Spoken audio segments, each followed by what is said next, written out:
Previous ইয়ারে যেসব লেখক থেকে কোয়েশ্চেন আসছে তাদেরকেই ভালো করে পড়বেন। ফর এক্সাম্পল, ইতিপূর্বে আমাদের একটি পরীক্ষায় স্যামুয়েল ব্যাকেটের ওয়াইটিং ফর গডও কোনো কোথাও না কোথাও ছিল। এই বছর আসছে ওয়াইটিং ফর গডটা অ্যাকচুয়ালি আপনার কি জন্য লেখা হয়েছে, যেটাকে আমরা বলি যে মিনিংলেসনেস। অর্থাৎ একটা মানুষের জীবনের যখন অর্থ খুঁজে পায় না, তখন আপনি গালিভার স্টাবেলস এর নাম বিসিএস পরীক্ষার জন্য শুনেছেন, লেখকের নাম শুনেছেন, এখন সময় এসেছে তাদের থিমটা একটু জানা। সবচেয়ে জটিল প্রশ্ন হলে এরকম হবে, এর বাহিরে নয়। যতগুলো প্রশ্ন লিটারেচার থেকে এসেছে ইতিপূর্বে ওই লেখকগুলো আমাদের বিসিএস পরীক্ষায় ছিল, যেমন ওয়ার্ডসওয়ার্থ। এখন হয়তো ওনার বিখ্যাত কবিতার ডেফিনেশনটা আসছে, আমি বলছি যে এটা বিসিএস পরীক্ষায় আসবেই, চলে আসছে। সেম ভাবে আমরা বিসিএস পরীক্ষার জন্য অ্যাজ ইউ লাইক ইট নিয়ে কথা বলি এবং বলে থাকি পৃথিবীটা একটা রঙ্গমঞ্চ, আমরা অভিনেতা এবং অভিনেত্রী, আমরা আমাদের জীবনে 7 রকমের অভিনয় করি। অ্যাজ ইউ লাইক ইট এর এই কথাটা কে বলেছে? জ্যাক্স। এটা আসার মতোই প্রশ্ন, এটা আসবেই। সো যারা খুব অরির তাদেরকে বলবো, আমাদের বিসিএস পরীক্ষায় ইতিপূর্বে যেসব লেখক থেকে প্রশ্ন এসেছে আমরা তাদেরকে ফোকাস করে পড়বো। এইটার মাধ্যমে আজকের ক্লাসের সূচনাটা আমি করছি। আশা করি সবাই শুনতে পাচ্ছেন এবং দেখতে পাচ্ছেন। ক্লাস রেকর্ডিং থাকবে, আমি শুরুতে আলোচনা করব, পরে আপনাদেরকে আমি বলবো আপনারা কিছু বলতে চান কিনা। ওকে, সো নাও বিসিএস এর ইংলিশ লিটারেচারের সিলেবাসটা শুরু হয়েছে এলিজাবেথিয়ান পিরিয়ড থেকে, which means you are not supposed to study old and middle English period. আমরা প্রাচীন আর মধ্যযুগটা পড়বো না। কেন? বিসিএস পরীক্ষায় প্রাচীন মধ্যযুগটা নেই। Our syllabus starts from the Elizabethan period to finish first century, তার মানে এই বর্তমান সময় পর্যন্ত বিভিন্ন এইজের ড্রামা, পোয়েট্রি এগুলো আমরা পড়বো। এটা হচ্ছে আমাদের একটা সিলেবাস। আপনি পাণ্ডিত্য অর্জন করার জন্য প্রাচীন মধ্যযুগ বিসিএস এর জন্য পড়বেন না, সেটা আমাদের সিলেবাসে নেই। আমরা কাজটা করব কি? খুবই বিখ্যাত লেখক যারা আছে তাদের থেকে আমরা প্রশ্ন পড়বো। আবারও শেক্সপিয়ার থেকে 2টি প্রশ্ন আসছে, শেক্সপিয়ার পড়বো আমরা। বিখ্যাত এরূপ যে লেখক আছে তাদের একটা লিস্ট আপনারা পাবেন, আপডেটেড করে একটা লিস্ট আমি দিব, এদের মধ্য থেকে বেশি প্রশ্ন আসে। সুইফট থেকে এবারও প্রশ্ন আসছে, ওয়ার্ডসওয়ার্থ থেকে এবারও প্রশ্ন এসেছে। তাহলে অলরেডি দেখলেন প্রশ্ন 2টি প্রশ্ন এসেছে রোমান্টিক পিরিয়ড থেকে, ওয়ার্ডসওয়ার্থের শুরু থেকে একটা, বেসিক থেকে একটা। প্রশ্ন যেমনই হোক আপনি দেখতে পাবেন কমন কতগুলো লেখক আছে তাদের থেকে প্রশ্ন কি করা হয় আমাদের পরীক্ষায় আসে। আমরা কমনের বাহিরেও নতুন নতুন কিছু লেখক আমরা পড়বো। বিসিএস পরীক্ষায় কতটি প্রশ্ন আপনি পড়বেন? আমার হিসেব অনুযায়ী বিসিএস পরীক্ষার জন্য আপনি 300 এমসিকিউস পড়বেন, প্রিভিয়াস কোয়েশ্চেন প্লাস হচ্ছে বিসিএস এ আসে নাই, অন্য পরীক্ষায় এসেছে এক্সাম কোয়েশ্চেন্স, বিসিএস ছাড়া এক্সাম ফ্রম আদার্স, অন্যান্য পরীক্ষায় আসা, এই সব মিলিয়ে 500 এমসিকিউ পড়বেন। কেউ যদি মনে করেন আমাকে আপনি আজকেই 500 এমসিকিউ দিয়ে দেন, আমি পড়ে ফেলবো, আমি দিতে পারবো।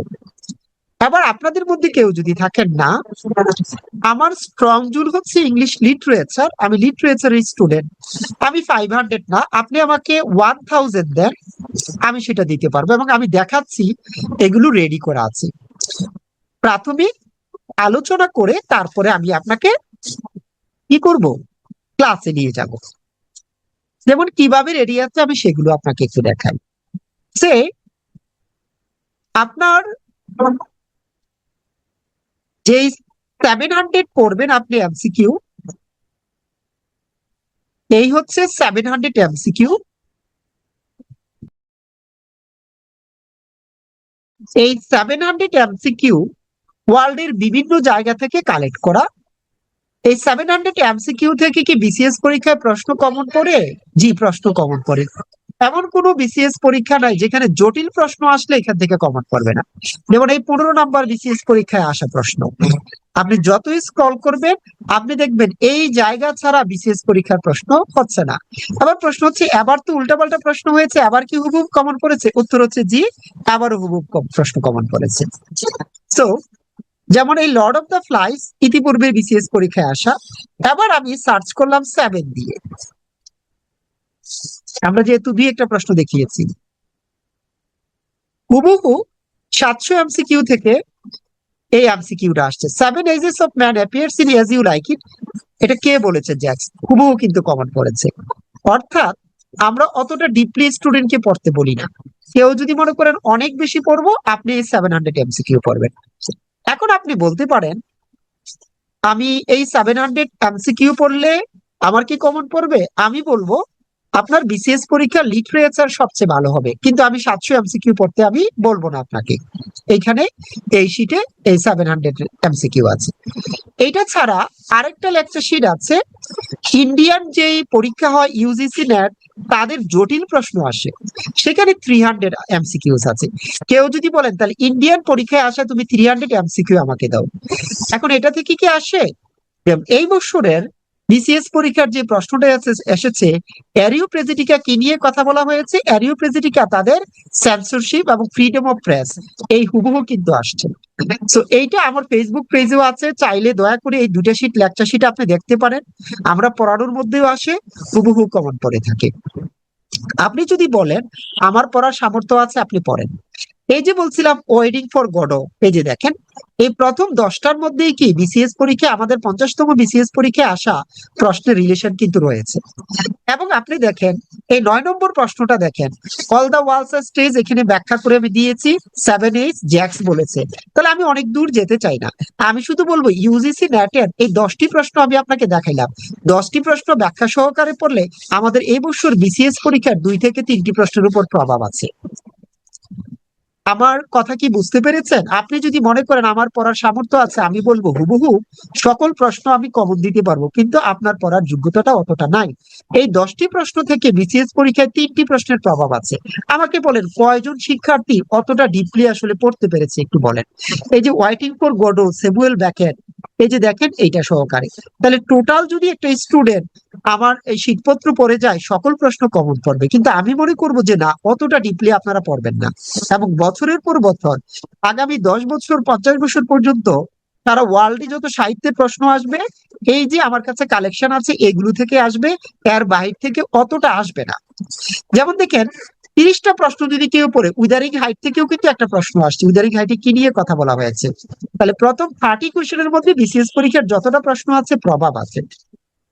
আমরা কি আলোচনা করতে পারি কিনা, যেমন 38 এই ডবার বীজ দিয়েও কিন্তু বিসিএস পরীক্ষায় প্রশ্ন আসছে, ছোট করে আমি ব্যাখ্যা দিয়ে দিয়েছি। এবার আমাকে বলেন, এইটা আমার ফেসবুকে যান, গিয়ে দেখেন আপলোড করা আছে আমার পেজে, অনেকদিন পূর্বে 700 এমসিকিউ ইউজিসি নেটের আপলোড করা আছে। তো যারা আপনাদেরকে বলে যে প্রশ্ন কমন পড়ে না, তাদেরকে বলবেন তুমি এই দুইটা শিট পড়ো, পড়ার পরে তারপরে কমেন্ট করো যে প্রশ্ন কমন পড়ে কিনা। এইরকম ডিপলি পড়ার যোগ্যতা রাখতে পারলে সকল প্রশ্নই কমন করবে।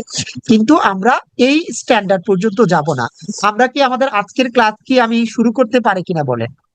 মানে প্রশ্ন কমন পড়া না পড়া, কোথায় থেকে প্রশ্ন আসে, এই রিসোর্স গুলো আমাদের কাছে আছে, আমরা যারা পড়াই।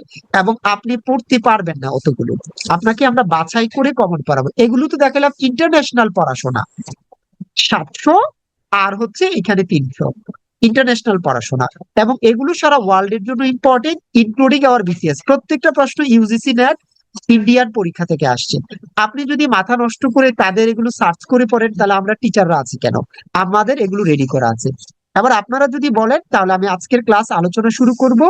এইটুকু বিশ্বাস আপনাদের হয়েছে কিনা যে আমরা যেই স্ট্যান্ডার্ডে পড়াবো বা আমি যেই আহ কোয়েশ্চেন দিব এগুলো থেকে কমন পড়বে, যদি আপনি পড়তে পারেন। আমরা কি তাহলে এখন আমাদের ক্লাস আজকে শুরু করব? ওকে, ফাইন।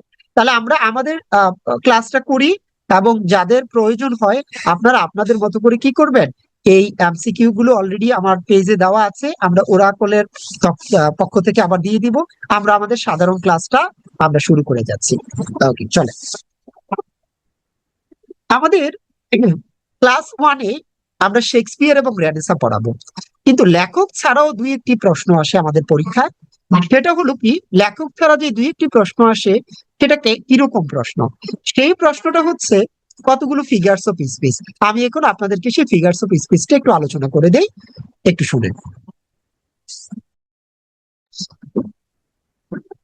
সিমিলি, দুটি ভিন্ন বিষয়ের মধ্যে অ্যাজ বা লাইক দ্বারা কম্পেয়ার করলে তাকে সিমিলি বলে। বিসিএস পরীক্ষায় এসেছিল, the comparison of unlike things using the words like or as is known to be simile. The comparison of unlike things using the words like or as is known to be simile. Characteristics কি? আপনি যদি আমাদের বাংলার জুয়েল স্যারকে ইমরান হাশমির সাথে compare করেন হবে না, কারণ দুইজনই নষ্ট ব্যক্তি। আমাদেরকে কম্পেয়ার করতে হবে ডিফারেন্ট কিছুর সাথে অ্যাজ বা লাইক দিয়ে, তাহলেই সিমিলি হবে। এটাকে আমরা বলি এক্সপ্লিসিট কম্পারিজন। এক্সপ্লিসিট মানে একেবারে ক্লিয়ার যেটা, সেটা। তাহলে সিমিলি কি? দুটি ভিন্ন বিষয়ের মধ্যে অ্যাজ বা লাইক দ্বারা কম্পেয়ার করাকে সিমিলি বলি। আপনি এক্সাম্পল গুলো দেখুন। আর ওয়ার্ডস আর অ্যাজ সুইট এজ হানি, তার কথাটা হচ্ছে হানির মতো মিষ্টি। অনেক সময় মেয়েদের কথা শুনলে অসুস্থ ছেলে সুস্থ হয়ে যায়, প্যারাসিটামলের মতো কাজ করে। তাহলে হানি আর হার ওয়ার্ডস আমরা কম্পেয়ার করলাম অ্যাজ দিয়ে, এটা simile. She is as cunning as a fox, কি কে ফক্সের সাথে কম্পেয়ার করলাম, simile. I wander lonely as a cloud. এইভাবে প্রশ্ন আসতে পারে, এখনো আসেনি। এক্সাম্পল দিয়ে বলতে পারে কোন পার্টস অফ স্পিচ।